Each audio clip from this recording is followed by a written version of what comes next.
এইমাত্র নতুন লুকে শবনম ইয়াসমিন বুবলি বিয়ের পিড়িতে বসে একই চমক দেখালেন। এনে বিস্তারিত জানতে ভিডিওটি না টেনে দেখতে থাকুন। বিয়ের পিড়িতেও দেখা আছে শবনম ইয়াসমিন বুবলিকে অনেক সুন্দরভাবে হাসতে, এরকম লুকে কখনো দেখা যায়নি। বছর শেষে ভিন্ন স্টাইলে দেখা গেল বিয়ের পিড়িতে বুবলিকে।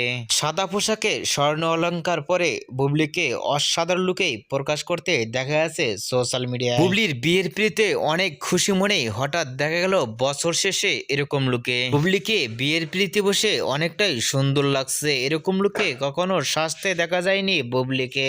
মুহূর্তের মধ্যে বিয়ের পিড়িতের বসা ভিডিওটি সোশ্যাল মিডিয়ায় ভাইরাল হয়ে পড়ছে নেট দুনিয়ায়। বুবলিকে বিয়ের পিড়িতে দেখে আপনাদের কি মন্তব্য নিচে কমেন্ট বক্সে জানিয়ে দিন। নিত্য নতুন ভিডিও পেতে চ্যানেলটি সাবস্ক্রাইব করে পাশে থাকা বেলটি বাজিয়ে দিন। পুরো ভিডিওটি দেখার জন্য অসংখ্য ধন্যবাদ।